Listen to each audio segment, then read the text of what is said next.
में बहुत पढ़ाई करता है, जैसे सब लोग करते हैं। आज तो यहाँ पे कई सारे लोगों का आपने सुना, कितने वेल एजुकेटेड लोग हैं यार यहाँ पे इस बिजनेस को कर रहे हैं।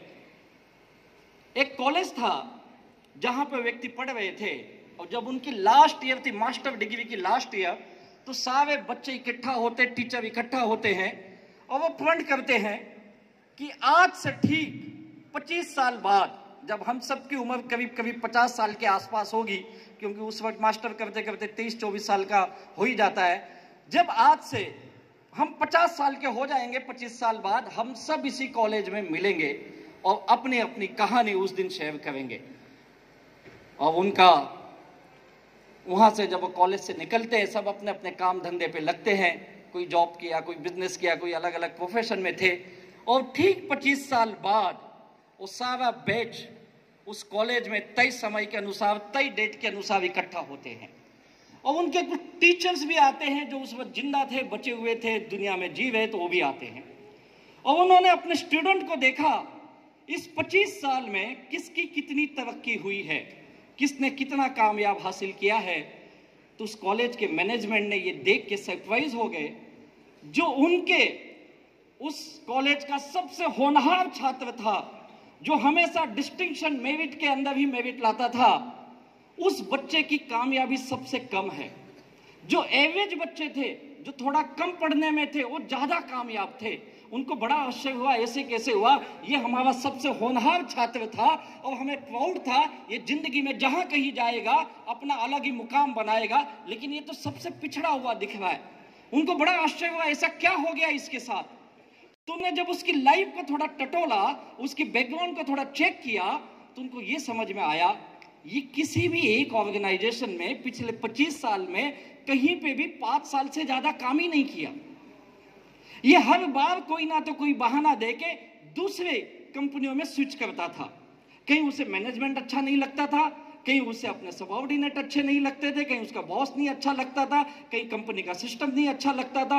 वो हमेशा दुखी रहता था और यही बहाने करते करते अपने जिंदगी से कई फील्ड बदला उसने, एक ही फील्ड में भी नहीं रहा, बार बार फील्ड भी बदलते रहा वो।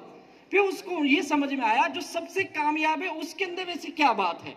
तो उन्होंने ये पाया, जो उस कॉलेज में सबसे एवरेज बच्चा था, वो बड़ी कामयाबी में था, करोड़ों का मालिक था, बड़ी सक्सेस थी उसके पीछे।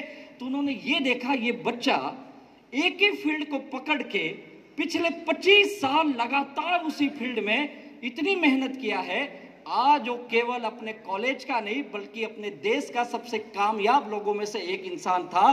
तो समझ में ये आया कि आप कितने होशियार हो ये मायने नहीं है, आप अपने काम के प्रति कितना लगन रखते हो, कितनी मोहब्बत रखते हो और उसमें कितना खो जाते हो, वो आपको कामयाबी दिलाता है।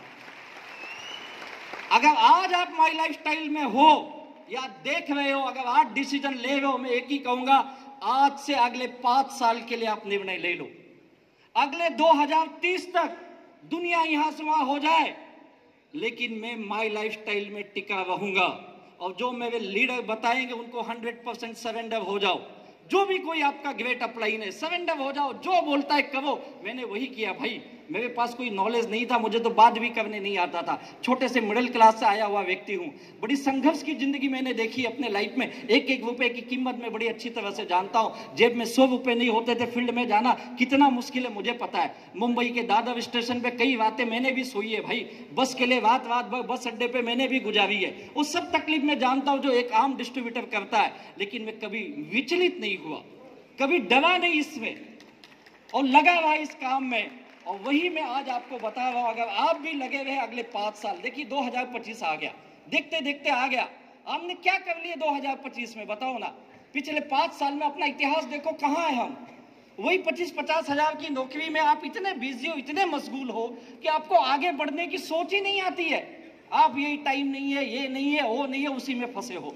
भैया अगले 5 साल, मैं नहीं बोलता 24 घंटे ये कर ले, 4 घंटे ईमानदारी से प्रतिदिन अगर आप माई लाइफस्टाइल को दे देते हो, जो आपके लीडर बताते हैं वैसा काम कर देते हो, तो लिख के देता हूं अगले 2030 में यहां बैठा हुआ हर व्यक्ति इस बिजनेस का करोड़ों का मालिक होगा।